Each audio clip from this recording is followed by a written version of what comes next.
One of the aspects of Shabbat is that we do many things during Shabbat to remember the manna, the man that fell from heaven when the Jews traveled through the desert for 40 years after the exodus from Egypt.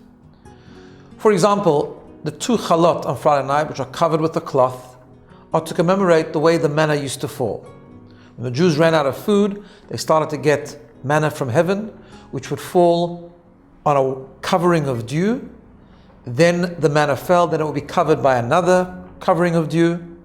On Friday, the manna would not fall. A double portion would fall on Friday for Friday and Shabbat.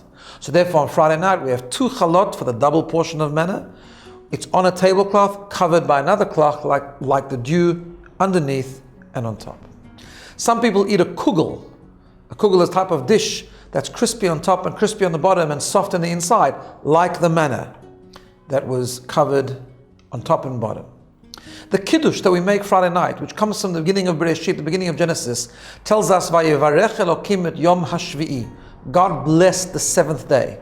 So Rashi, the commentator, tells us in the name of the sages, what did he bless the 7th day with? He blessed it with the blessing of the manna. In other words, although the manna would not fall on Shabbat, but the blessing for the manna came from Shabbat. What is this connection between Shabbat and the manna that fell from heaven?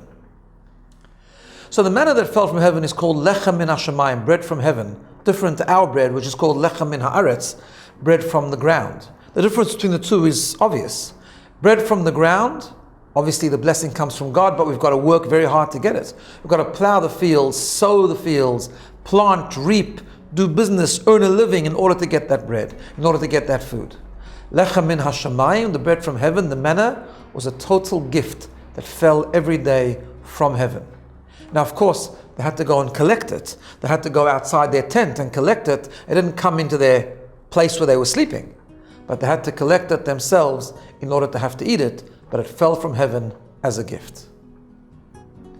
Shabbat is the same thing. Shabbat is a gift from heaven. Every single week, on the 7th day, an amazing energy, an amazing holiness descends into the world. The Shabbat atmosphere, the Shabbat energy, the Shabbat holiness. We don't earn it, we don't have to work for it, it just happens. God sanctified the 7th day so that every 7th day there's this amazing potential, amazing holiness that's in the world. But like all gifts, we just have to tap into it. We don't have to create it, we don't have to make it happen, it's there for the taking. But we have to tap into it. We tap into it by trying to experience the Shabbat, by trying to observe Shabbat in the best way we can, by making Kiddush, by having the Shabbat meals, by singing the songs, by praying with a bit of extra intensity. So we tap into the Shabbat, but we're tapping into something that's really a gift that's already there. We just have to go and take it. I wish everyone a wonderful experience, particularly on the Shabbat of the Shabbat Project, and Shabbat Shalom.